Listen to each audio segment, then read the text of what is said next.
Market లో invest చేసి మీ డబ్బులు డబుల్ చేసుకోవాలనుకుంటున్నారా? సుందరరామిరెడ్డి గారి సెమినార్ కి అటెండ్ అవ్వండి.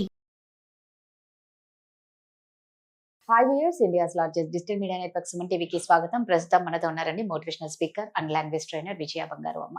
So IPS trainee Uday Krishna Reddy గురించి ఒక్కొక్కటి ఒక్కొక్క మాటలు వస్తున్నాయి. ఆయన తప్పు చేశాడని, తప్పు చెయ్యలేదని, అరెస్ట్ అయ్యాడని, ఆయన సస్పెండ్ చేశారని, అసలు ఏం జరిగింది అనేది అమ్మని అడిగి తెలుసుకుందాం. అమ్మ నమస్తే. నమస్తే. ఏంటమ్మా అప్డేట్? ఒక్కొక్కరు ఒక్కొక్కటి, ఆయన తప్పు చెయ్యలేదని, తప్పు చేశారని, కొట్టాడని, రకరకాలుగా. తప్పు చేశాడు చేయలేదు అనేది ఇన్వెస్టిగేషన్ లో తెలుస్తుందండి. మనం ఇప్పుడు చేశాడని చెప్పలేము, చేయలేదు అని చెప్పలేము.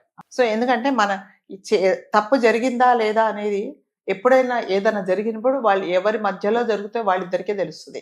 ఎవరికి తెలియదు, మీకు తెలియదు, నాకు తెలియదు. సో నేను ఉదయ కృష్ణారెడ్డి గారిని సపోర్ట్ చేస్తా, ఆయన చాలా సిన్సియర్ అని చెప్తా. మీరు సపోర్ట్ చేస్తా లేదండి ఆవిడ ఐపీఎస్ ఆఫీసర్ ట్రైనీది, ఆమె చాలా మంచిది అంటారు. సో మనకు తెలియదు, అంటే కొన్ని ఫ్యాక్ట్స్ కొన్ని చూసి మనము జడ్జ్ చేయడానికి లేదండి.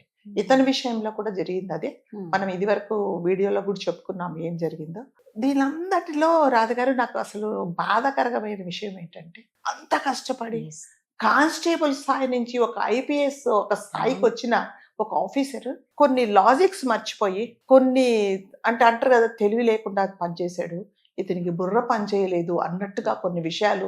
సరే అతను దోష నిర్దోష, అతను తప్పులు చేశాడా చేయలేదా అనేది తర్వాత మనం అనుకున్నట్టుగా ఇన్వెస్టిగేషన్లో తెలుస్తుంది. ఎవరి మనస్సాక్షికి వాళ్ళకి తెలుసు తప్పు చేశారా చేయలేదా అనేది. ఆ మనస్సాక్షి అనేది బయటకు వచ్చి సాక్ష్యం చెప్పలేదు కాబట్టి సో మనము న్యాయస్థానాన్ని మనము ఆశ్రయిస్తాం. ఇందులో కూడా అదే. సో ఇప్పుడు అంటే కొన్ని వీడియోస్ నాకు చూస్తే నాకు చాలా బాధేసిందండి. ఎందుకంటే అంత కష్టపడి ఒక కానిస్టేబుల్ స్థాయి నుంచి నిన్ను ఒక పైన ఆఫీసరు నిన్ను అవమానించారు. ఇతను నువ్వు ఆఫ్టర్ ఆల్ ఒక కానిస్టేబుల్ గాడివి, నువ్వు ఐపీఎస్ అవుతావా అని అతన్ని ఒక తక్కువ చేసి మాట్లాడినప్పుడు నన్ను నేను నిరూపించుకుంటా నేనేంటో అని ఈ స్థాయికి వచ్చినప్పుడు అతను ఎన్ని కష్టాలు పడ్డాడో అతనికే తెలుసు. అతనిది ఒక ఇన్స్పిరేషన్ స్టోరీలో కూడా మనం చూసాము. వాళ్ళ నానమ్మ గారు అతనికి తల్లిదండ్రి చనిపోతే ఆవిడ దగ్గర తీసి పెద్ద ఆవిడ ఎంతో పెద్ద చేసింది, విద్యాబుద్ధులు నేర్పించింది. నిజంగానే ఆమెకు తగ్గినట్టుగానే ఇతను కూడా చాలా మంచి స్థాయికి వచ్చాడు. ఇంత మంచి స్థాయికి వచ్చిన ఒక మనిషి ఒక తప్పు చేస్తున్నప్పుడు ఇది తప్పు కదా.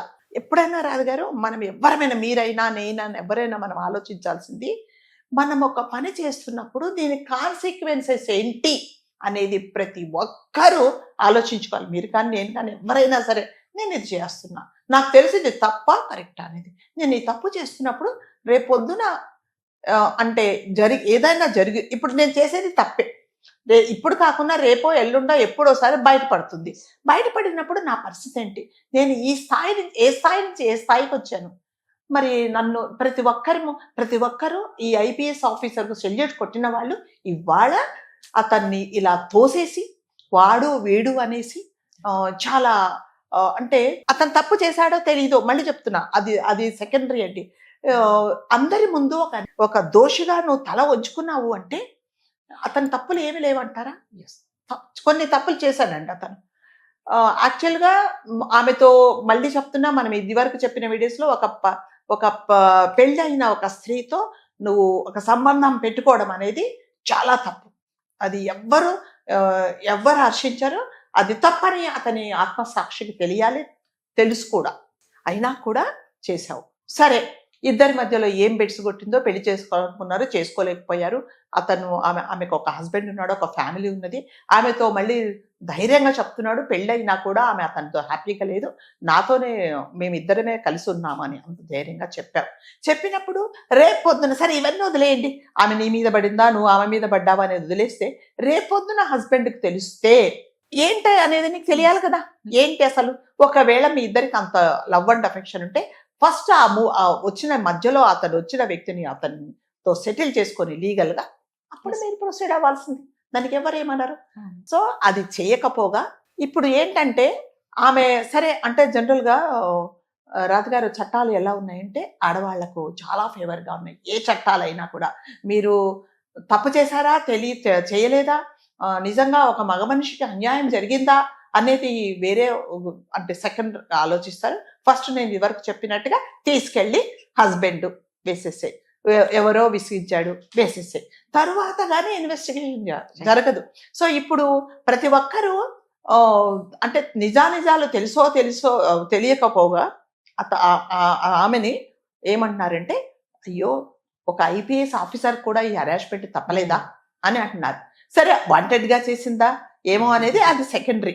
మరి జనరల్గా ఇక్కడ ట్రైనింగ్ జరుగుతున్నప్పుడు, ట్రైనింగ్ అయిపోయిన తర్వాత వీళ్ళకి జనరల్గా వీళ్ళు స్టే చేయడానికి క్వార్టర్స్ ఉంటాయి వీళ్ళకి. ఆ క్వార్టర్స్లో వచ్చినప్పుడు అంటే ఇది ఇతను వాళ్ళ ఇంటికి వెళ్ళాడా, ఆమె అతని క్వార్టర్స్కి వెళ్ళిందా అనేది, ఇవన్నీ కూడా ఒక అంటే ఉమెన్ సేఫ్టీ వింగ్ నుంచి ఒక ఆఫీసర్ని వేశారండి, ఒక లేడీ ఆఫీసర్ని. సో ఆమె ఇన్వెస్టిగేట్ చేస్తున్నారు. ఆవిడ ఏం చేశారంటే మొన్న అక్కడికి అకాడమీకి వెళ్ళి ఆమెది ఎవరైతే లేడీ ఆఫీసర్ ఆమెతో పాటు ఆమె స్టేట్మెంట్తో పాటు మిగతా వాళ్ళ స్టేట్మెంట్స్ అంటే ఆమె కలీగ్స్, అక్కడ ఉండేవాళ్ళు, తోటి విద్యార్థులు, తర్వాత చుట్టుపక్కల ఉండే వాళ్ళు అందరి స్టేట్మెంట్ తీసుకున్నారు. తీసుకున్న తర్వాత ఆవిడ ఏం చేశారంటే ఇంకొకటి, గత 6 నెలల నుంచి వీడియో టీవీ అదేంటి కెమెరాలో అవన్నీ రికార్డ్ అంతా తీసుకున్నారు, వీడియోస్ అన్ని. అంటే ఎవరు వచ్చారు, ఎవరు వెళ్ళారు, సీసీటీవీలో కెమెరాలో అన్ని కలెక్ట్ చేశారు. సో ఇక్కడ ఇలా జరుగుతున్నప్పుడు ఇతని మీద అలిగేషన్స్ వచ్చినప్పుడు, అతన్ని సస్పెండ్ చేసినప్పుడు అంటే ఆ అవమానాన్ని తట్టుకోలేక ఇంటికి వెళ్ళి ఏం చేశాడంటే, మనం అనుకున్నాం ఇది వరకు వీడియోస్లో ఏమనుకున్నా పాపం ఆత్మహత్య చేసుకోబోయాడు, ఒకళ్ళు సూసైడ్ లెటర్ కూడా రాశారని. కానీ కాకపోతే అది ఆత్మహత్య కాదు, ఓవర్ డోస్ తీసుకున్నందువల్ల అతను అన్కాన్షియస్ అయిపోయాడు. తర్వాత ఇన్వెస్టిగేషన్లో హాస్పిటల్లో అతని స్టమక్ క్లీన్ చేసినప్పుడు ఎటువంటి లేదు, విషయాలు ఏమీ లేదు, ఓన్లీ ఓవర్ డోస్ వల్ల అతను అయిపోయాడు. సరే అయిపోయిన తర్వాత అడిగారు, మరి ఏంటి నువ్వు ఎందుకు? నేను రాయలేదు, అది నేనేం రాశానో నాకు తెలియదు. ఒక ఐపీఎస్ ఆఫీసరు, నువ్వు చెప్పాల్సిన సమాధానం మీద అందులో అన్ని రాసావు కదా, నాకు ఆమెకు సంబంధం ఉంది, ఆమె ఏదేదో అన్ని రాసావు, అవన్నీ నాకు తెలియదు, నేను తెలియక రాశాను. అందులో ఇంకా 4 అతను మెన్షన్ చేశాడు, వాళ్ళ పేర్లు చెప్పేసి అవన్నీ చేశాడు. చేసిన తర్వాత నాకేం తెలియదు, మరి ఎందుకు లెటర్ రాసావు అంటే, నవ్వునా లెటర్ రాసానా నాకు తెలియదే అని చెప్తున్నాడు.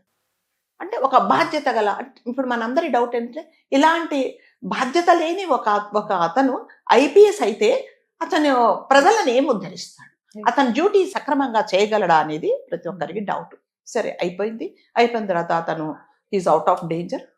అతను ఏం చేశాడంటే డిశ్చార్జ్ వెళ్ళిపోయాడు.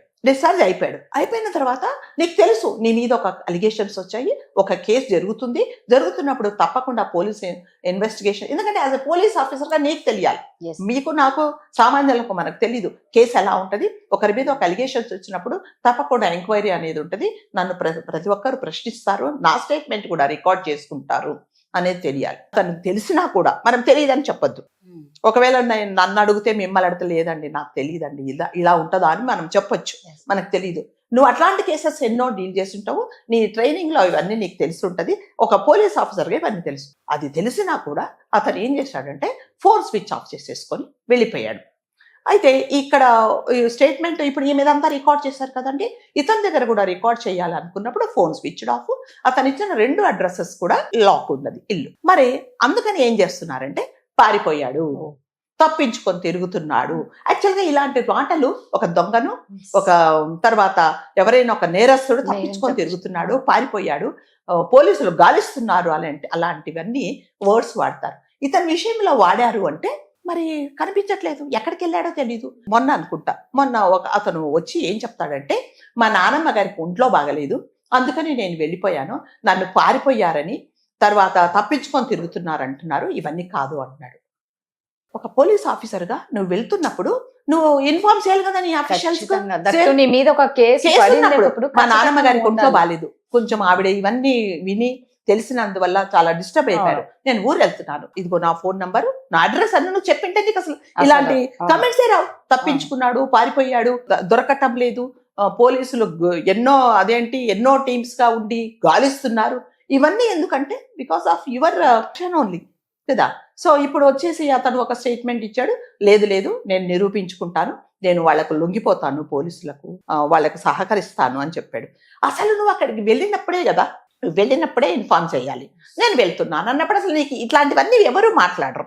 అంటే ఇవన్నీ తప్పిదాలు చేసినందుకు ఇవాళ ప్రతి ఒక్కరు, అంటే చదువు వచ్చిన వాళ్ళు, చదువు రాని వాళ్ళు, తెలిసిన వాళ్ళు, తెలియని వాళ్ళు, లా గురించి ఏమాత్రం తెలియని వాళ్ళు కూడా ఇష్టం వచ్చినట్టుగా ఎందుకు మాట్లాడుతున్నా అంటే నువ్వు చేసిన వంటలే నన్ను ఇలా బ్లేమ్ చేస్తున్నారు, మీడియా వాళ్ళు నన్ను చాలా తప్పుగా నన్ను చూపిస్తున్నారు. మీడియా వాళ్ళు ఎవరు ఏ తప్పుగా, నువ్వు చేసినది ఆయన ఏదైతే చేశాడో అది మాత్రమే చెప్తున్నారే తప్ప వేరేదేమీ చెప్పట్లేదు. మరి నువ్వు స్విచ్ ఆఫ్ అయింది ఫోను, నువ్వు ఇచ్చిన 2 అడ్రసెస్ లో నువ్వు లేవు, వేరే అబౌట్స్ తెలీదు. అలాంటప్పుడు ఏం చేస్తారండి, కంపల్సరిగా లేదు అని చెప్తూ పారిపోయాడు. సో అతను వస్తున్నప్పుడు, హైదరాబాద్కి వస్తున్నప్పుడు మిర్యాలగూడ దగ్గర అతన్ని అరెస్ట్ చేశారు. అరెస్ట్ చేసేసి ఇప్పుడు అతన్ని పోలీస్ కస్టడీలో ఉన్నారండి. ఇవన్నీ ఏంటంటే రాజు గారు స్వయం కృతాపరాధము. నువ్వు చేతులారా ఒక జీవితాన్ని అంటారు కదా, ఒక అద్దాల మేడ కట్టుకొని ఆ మేడని ఏం చేసావంటే నువ్వే రాళ్ళు చిన్న చిన్న గులకరాళ్ళు వేసుకొని ఒక్కొక్క దాన్ని విసిరేసుకున్నావు. మళ్ళీ నీకు అదే రావాలి అంటే ఎంతో కష్టపడాలి. సో అంటే రాజుగారు దీనివల్ల మనం ప్రతి ఒక్కరు నేర్చుకోవాల్సింది ఏంటంటే ఈ టెంప్టేషన్స్ అనేది కంట్రోల్ చేసుకోవాలి. ఎవరైనా సరే ఏ స్థాయిలో ఉండే వాళ్ళు కూడా, ఒక పెద్ద ఐపీఎస్ ఆఫీసర్ కానీ, ఐఏఎస్ కానీ, ఒక మినిస్టర్ కానీ, ఒక సిఇఓ కానీ, మీలాంటి వాళ్ళు కానీ, నాలాంటి వాళ్ళు కానీ, మన స్థాయి ఏంటి, మనం ఒక చిన్న తప్పు చేస్తే మన వెనక ఎంతమంది మాట్లాడతారు, ఇది నా జీవితానికి దెబ్బ కాదా, నేను ఎంతో కష్టపడి ఈ స్థాయికి వచ్చిన వాడిని నేను పాతాళానికి వెళ్ళిపోతాను కదా అనేది ఎవరైనా, అతని విషయంలో కాదండి, ఎవరైనా సరే కష్టపడి వచ్చినా రాకపోయినా, మనము చూసాం శరవణ్ భవన్ అతను ఎన్నో హోటల్స్ ఉన్నాయి, ఏం చేశాడు, ఒక అమ్మాయి విషయంలో అతను తప్పు చేసి లాస్ట్కు ఊరేసుకొని చనిపోయాడు అతను. కాబట్టి ఎందుకు అదే ఇట్లాంటి అదేంటంటే ఈ టెంప్టేషన్స్ ఈ అమ్మాయిల మీద ఉన్నప్పుడు, ఆడవాళ్ళ మీద అంటే జీవితాలు నాశనం అయ్యేది ఏంటంటే ఇదే. సో దీనివల్ల మనం అందరం నేర్చుకోవాల్సింది ఏంటంటే ఏ స్థాయిలో ఉన్నా, ఎక్కడ ఉన్నా, అసలు మీరు చేసే పని ఏంటి, దీని కాన్సిక్వెన్సెస్ ఏంటి, నేను ఈ పని చేసినందువల్ల నేను డిఫేమ్ అయిపోతా కదా, నేను కష్టపడి పైకి వచ్చిన ఈ స్థాయి నుంచి నేను ఎక్కడికో దిగజారిపోతాను, ప్రతి ఒక్కరికి నేను ఆన్సరబుల్ అవుతాను, తెలిసి తెలియని వాళ్ళు కూడా నన్ను పిచ్చిగా మాట్లాడతారు అనేది ప్రతి ఒక్కరికి తెలియాలండి. లేకపోతే మాత్రం మనము మన జీవితాలను మనం నాశనం చేసుకున్నట్టే. ఇతని స్టోరీ ఇది వరకు మనము ఇన్స్పిరేషన్ గా తీసుకున్నాం. ఇప్పుడు ఇంకొక ఇన్స్పిరేషన్ ఏంటంటే కష్టపడి పైకొచ్చిన ఒక కానిస్టేబుల్ ఐపీఎస్ ఆఫీసర్ అయ్యాడని చాలా మంది అతన్ని ఇన్స్పిరేషన్ గా తీసుకున్నారు. ఇవాళ ఇంకొక ఇన్స్పిరేషన్ అతని ద్వారా మనం ఏంటంటే ఎప్పుడైనా సరే ఆ కాన్సిక్వెన్సెస్ ప్రతి ఒక్కరికి తెలియాలి. ఏం తప్పు చేస్తే తప్పు చేస్తున్నాం అనేది మన ఆత్మ సాక్షికి తెలుస్తుంది. సో దానివల్ల ఎలాంటి అంటే పై స్థాయికి వెళ్ళిన ఒక వ్యక్తి ఇవాళ పాతాళానికి ఎందుకు పలిపోయాడు అంటే అతని యాటిట్యూడే, అతని బిహేవియరే. కాబట్టి ప్రతి ఒక్కరూ నేర్చుకోవాల్సింది ఏంటంటే ఏ స్థాయిలో ఉండే వాళ్ళు కూడా ఆచితూచి అడుగు వేయాలి. మరి ముఖ్యంగా మనం ప్రతి ఒక్కరికి ఆన్సరబుల్ అనేది ప్రతి ఒక్కరికి తెలియాలండి. Thank you.